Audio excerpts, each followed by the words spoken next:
Hello, here's Vanessa again from the Gingerbread Cottage. Today I'm going to show you again, we have done a few movies on this, on how to make apple strudel. Just wanted to show you the ingredients quickly. I have some puff pastry, a sheet of puff pastry here, which I'm going to roll out. And I have to make a mixture to spread over the puff pastry.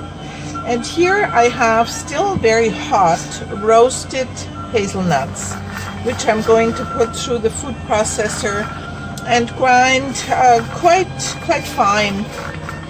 Here I have icing sugar, juice of 1 lemon here, and a little bit of almond extract, which we need for the, and of course butter. Here we have melted butter, a pound of melted butter. And here I have 5 apples. So I'm going to show you first how to do the apples. You put your thumb in here and you go around like this, and then you start peeling your apples. And I'm going to do this with all the apples I have, and I will be back to show you how to make the mixture.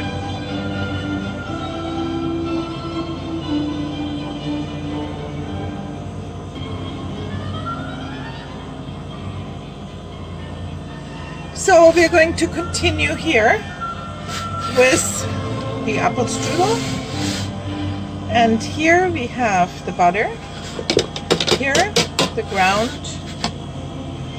nuts, and they go in here as well. And you use about equal amounts of butter, of nuts, and of sugar. And I'm going to put that much sugar in here first, and lemon juice, and a little bit of almond extract. That should be enough. And now we are going to blend it together. And you want to have a paste that is kind of like this, not too runny. Yeah. So let's come over here and let's roll this out. It's best to buy your own puff pastry. It's much too time consuming, at least for me, to make my own all the time, because I make it so much. Oops, sorry about that. So here we have the puff pastry.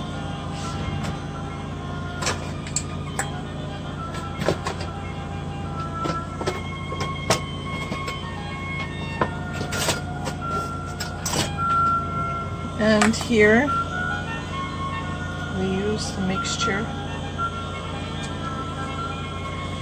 Now, if you don't like hazelnuts, you can use other nuts, of course. But hazelnuts is the traditional nuts used, because they had hazelnut trees at the farm. So that's what they mostly used in Austria. And they used sour apples, of course, because that's what they had for making cider and apple juice. So a little bit more over here. And this mixture here, I'm just keeping. I put a lid on it, and I just keep it for the next time, because I make it very often. So you take a mandolin slicer, and then you slice the apples like this over your strudel, and just turn the apple so the pit doesn't get in.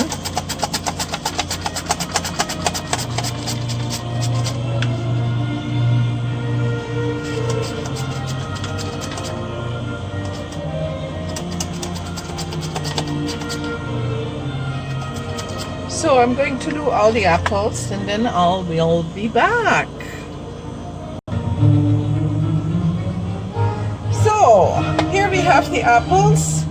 I didn't use quite 5 apples. You want to have a good amount of apples, but you don't want to have too many because otherwise it gets soggy.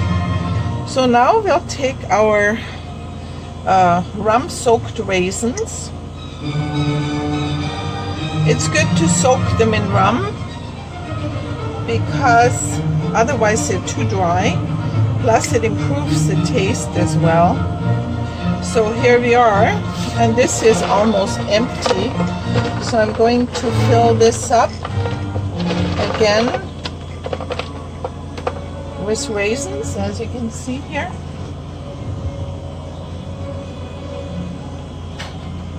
And then I use some rum, whichever rum you want.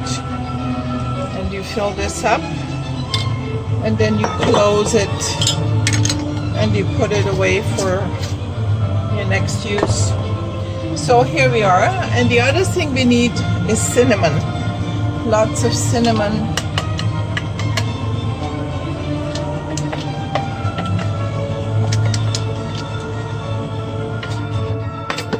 I think Mozart would have liked this. He's from Austria, so I'm sure he had lots of apple strudel. So his music is very fitting for this little show video.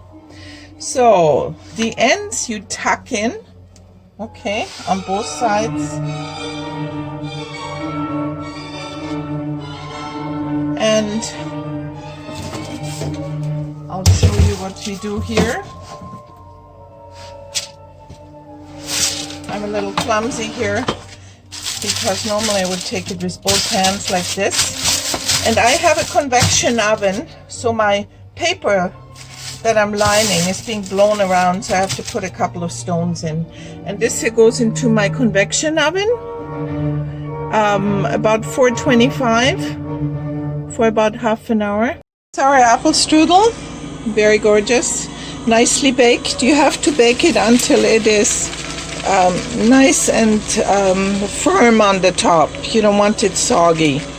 And it's baked at a high heat, so you get the browning on the top, but you get the softness on the inside.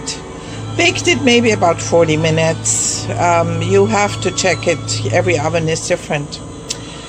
So, bon appetit. I can't cut you a slice because it's an order that I'm fulfilling, but you get the idea. We'll see you next time. Thanks for watching.